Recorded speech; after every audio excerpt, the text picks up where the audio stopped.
Mbak Yuku, banyak bisanya. Jangan salah paham dulu. Tapi serius.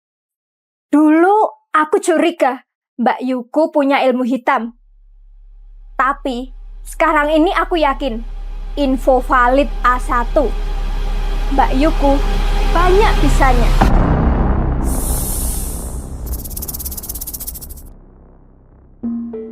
Mbak Yuku itu Mbak rasa embok. Ya gimana ya?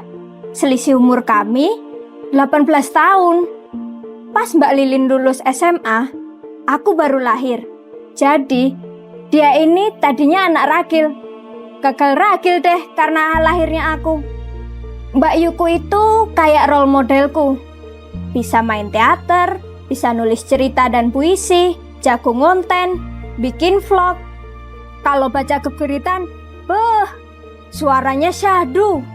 Nah kan, dia banyak bisanya. Apa-apa bisa. Mbak, kok bisa sih nulis cerpen, puisi, bahkan bikin naskah drama? Ya, mungkin karena Mbak Lilin suka baca dari kecil. Sejak kapan? Ya sejak dulu. Waktu masih SD, Mbak Lilin tuh uang sakunya suka buat beli majalah bekas, koran bekas, komik, pokoknya bahan bacaan lah di loaan. Perbendaharaan kata Mbak Lilin tuh banyak banget. Diksi yang digunakan juga nggak biasa. Kok bisa gitu sih Mbak? Nih, salah satunya kayak gini nih. Mbak Lilin tuh seneng banget ngisi TTS. Dari dulu, waktu SD di belakang buku pelajaran ada sayembara TTS. Hadiahnya kalau nggak salah kaos. Dan Mbak Lilin tuh seneng banget kalau dapat hadiah kaos. Tapi setelah dipikir-pikir, dengan ngisi TTS itu memperkaya perbendaharaan kata kita. Dan itu yang lebih penting, ilmunya yang kita dapat. Terus, kok juga jago nulis cerpen? Ya karena Mbak Lilin seneng baca cerita fiksi itu. Mbak Lilin juga seneng berkhayal. Jadi kalau kita nggak puas sama cerita karya orang lain, kita bisa berkhayal dengan cerita yang pengen kita mau endingnya kayak apa. Tahu nggak? Dulu Bapak itu sampai beliin mesin tik buat Mbak Lilin karena Mbak Lilin seneng nulis. Tapi gini, kalau kamu pengen pinter nulis, kamu harus seneng baca, banyak baca. Katanya waktu SMA dulu menang lomba baca keguritan.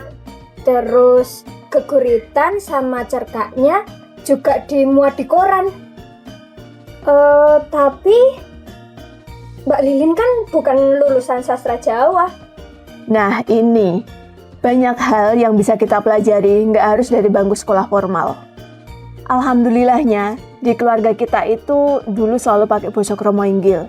Mbak Lilin ke bapak, ke ibu, ke semua saudara, bahkan ke emas kita, Mbak Lilin selalu pakai basa Kromo Inggil. Dan Mbak Lilin sangat mencintai budaya Jawa yang adiluhung.